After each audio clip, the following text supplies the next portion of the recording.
standing on the shoulder of I-25 in eastern Wyoming. And on this side of the interstate, a billboard which reads, "Crude oil drivers wanted. Text crude to 865-337-8415.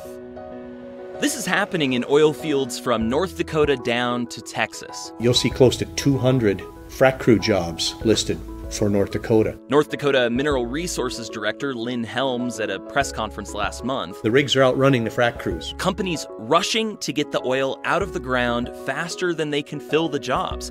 Cindy Sanford with Job Service North Dakota says, numbers-wise, there are about as many job openings in the Bakken oil field now as there were during the real boom times of 5 or so years ago. One exception is that the skill set is higher now. As in the skills employers require.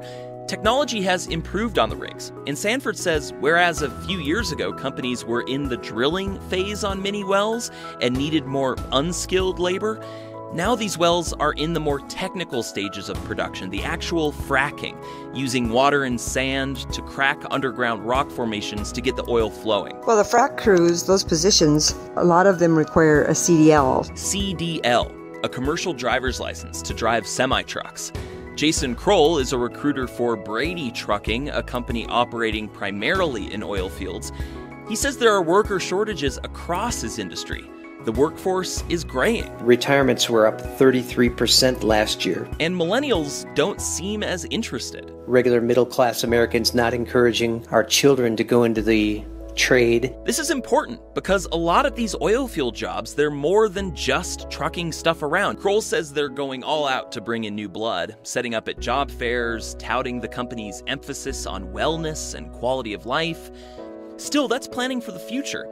Even if a new recruit trains and gets that coveted CDL, they're not quite qualified to do the job. The other thing with these frac crews, they generally require a couple years trucking experience for insurance reasons.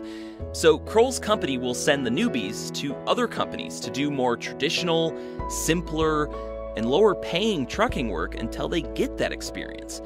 But the hours are long and away from family. Oftentimes these guys drop out of the market before they get to the prize, before they get to the 2-year mark or the qualified mark to get to the oil field.